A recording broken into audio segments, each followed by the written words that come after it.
There are two types of people who work at McDonald's, or fast food places in general. There are ambitious, intelligent people who are trying to work hard to achieve a goal, in the hopes that one day they'll be able to quit for the sake of something better. And then there are the losers, those with no ambition who have given up and have no desire to achieve anything other than a weekly paycheck. I like to consider myself in the first category.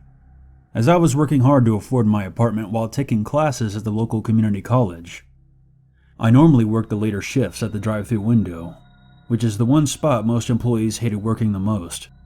You constantly have to deal with extremely impatient, oftentimes very rude people who are on their phones or have music blaring, and oftentimes don't realize that I wasn't the individual who took their order, so it's not my fault if it's wrong. In addition to that, you're pretty much constantly on your feet and exposed to the elements.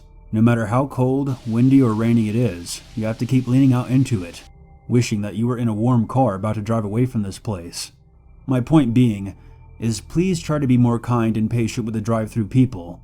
Yeah, some are lazy, but most are trying their best, and even though you only see them for about half a minute, a kind remark or a warm smile might make their day. Anyways, now that I've gotten that off my chest, I work the late shift with two people who I believe qualify for the second category of employees.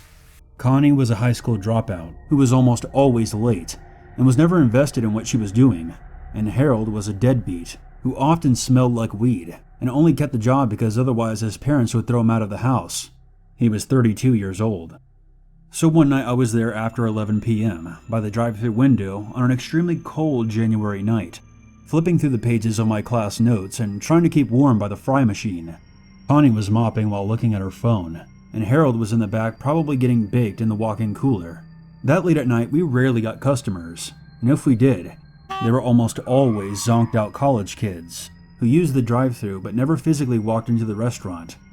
I stood up and stretched my legs and told Connie that I was heading to the bathroom. It was around 11:30 at this point.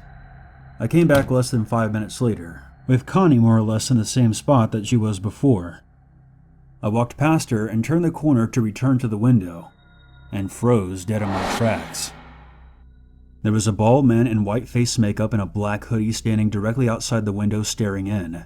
His eyes were wide, with a blank expression that read, "What kind of trouble can I create?" The figure made direct eye contact with me and smirked, and slammed his palm against the window. I had no idea what to do, and inside my head, the words, clown, mime, psychopath, danger, and death all exploded like fireworks. The window was already shut and locked to protect myself from the cold, but the doors were all unlocked, and this person could easily walk right in and grab any one of us if he wanted to. In my head, I kept referring to it as he, but honestly, I had no idea what the gender was. The outfit and makeup made the stranger look androgynous. Open. Drawing out the word like a snake. Now, even if the figure wasn't dressed like that, I was under no obligation to open the window. It's unlawful to serve walk-ups at the drive-thru window, certainly for their safety, but also for ours. I shook my head and backed away. I called over my shoulder, "Lock the doors." The whole time, this figure didn't break eye contact with me, and to the best of my memory, I don't even remember it blinking. It drew back its lips in a sinister smile, and I shit you not, its gums were black. I don't mean I was too far away that I couldn't see clearly. I mean its gums were as black as licorice. Open. It hissed again, louder this time. Its other hand slammed against the window, and it licked its lips with its tongue. Open. That's when a third hand slammed itself into the window. A left hand, and it was just as pale and as skeletal as the other two. I lost my shit. "Holy shit! Call the cops!" I screamed, and ran back into the office, which was the only room with a locking door and no windows. I heard Connie scream, "What the fuck?" And she dropped her mop and flew across the room and made for the back with me. All the yelling attracted Harold, and I shoved past him into the office and told him to look at the security camera. Sure enough, the white-faced creeper looked to have 3 hands on the window and was tilting its head back and forth, perhaps trying to discover where I ran off to. We locked the office door and called the cops, explaining to the operator that there was at least 2 prowlers outside acting in a threatening manner towards us. I kind of expected it to be over after I called the cops.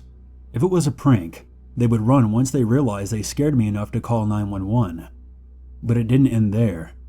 We watched as the figure left the drive-thru window, circled the building, and made for the restaurant door.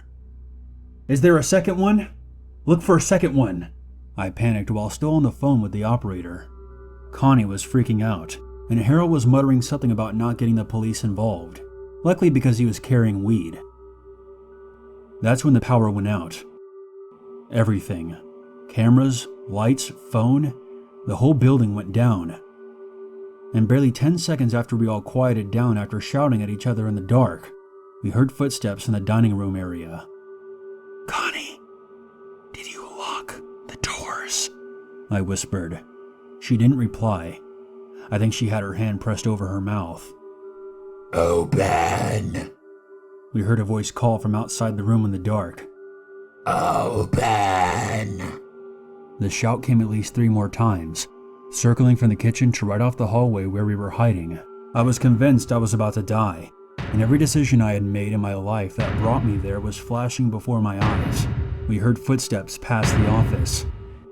After another few minutes, we heard the wail of police sirens outside, and at any moment, we expected to hear gunfire and the police shouting at someone to get on the ground, but we never did. We waited until the police identified themselves, and opened the door and ran out into the parking lot.